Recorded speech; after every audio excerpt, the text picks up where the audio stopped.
Bon, maintenant, la mairesse de Montréal est au pouvoir depuis 100 jours. Quel bilan tirer de l'administration de Soraya Martinez-Ferrada à la tête de la métropole? Eh bien, on va faire le point avec l'analyste en politique municipale, Justine McIntyre. Bonsoir. Bonsoir Sabrina.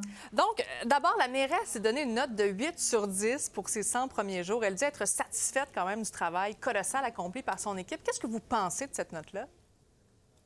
Je pense que c'est quand même une note qui est juste. Je pense qu'elle a travaillé vraiment très fort depuis son arrivée au pouvoir et fait peut-être un peu particulier.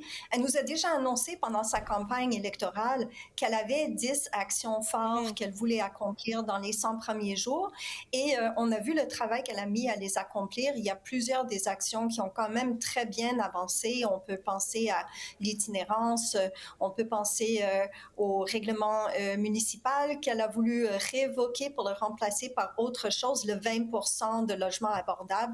Il y a beaucoup de gestes qui ont déjà été posés, donc je pense que la note est quand même proche de la réalité. Ouais, mais il faut dire quand même qu'elle fait face à plusieurs critiques, notamment quand on parle d'opérations de déneigement et les très nombreux nids de poules dans la ville. Parlez-moi de la gestion de ces dossiers-là.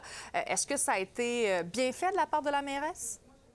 Ben, rien n'est jamais parfait, puis surtout avec une ville comme Montréal, c'est une ville extrêmement complexe. On le sait, d'année en année, l'hiver fait ses ravages. Nos routes sont en très mauvais état, que ce soit la mairesse actuelle, que ce soit Valérie Plante ou Denis Coderre. Il n'y a personne qui est arrivé au bout de cette situation-là.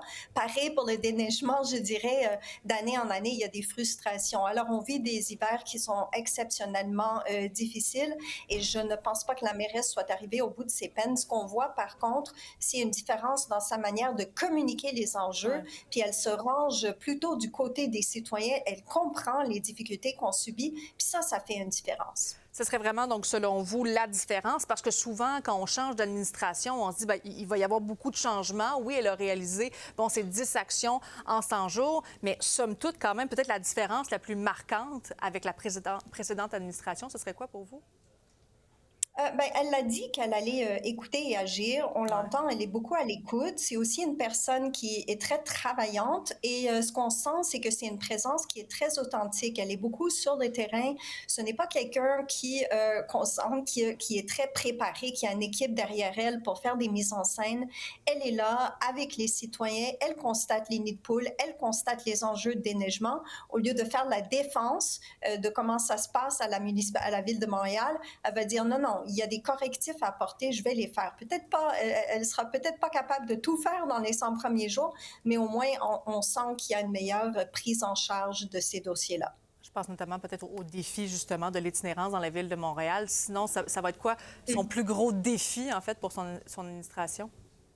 Ben, le défi de l'itinérance est déjà énorme. Elle a triplé le budget là-dessus, puis on attend demain son annonce sur les campements. Mais à part ça, c'est l'appareil même de la municipalité, de la ville de Montréal qui est immense et qui va être difficile à gérer, que ce soit Soraya Martinez ou quelqu'un d'autre. Oui, avec la ville-centre et les arrondissements. Madame McIntyre, merci beaucoup d'avoir été avec nous. Avec plaisir.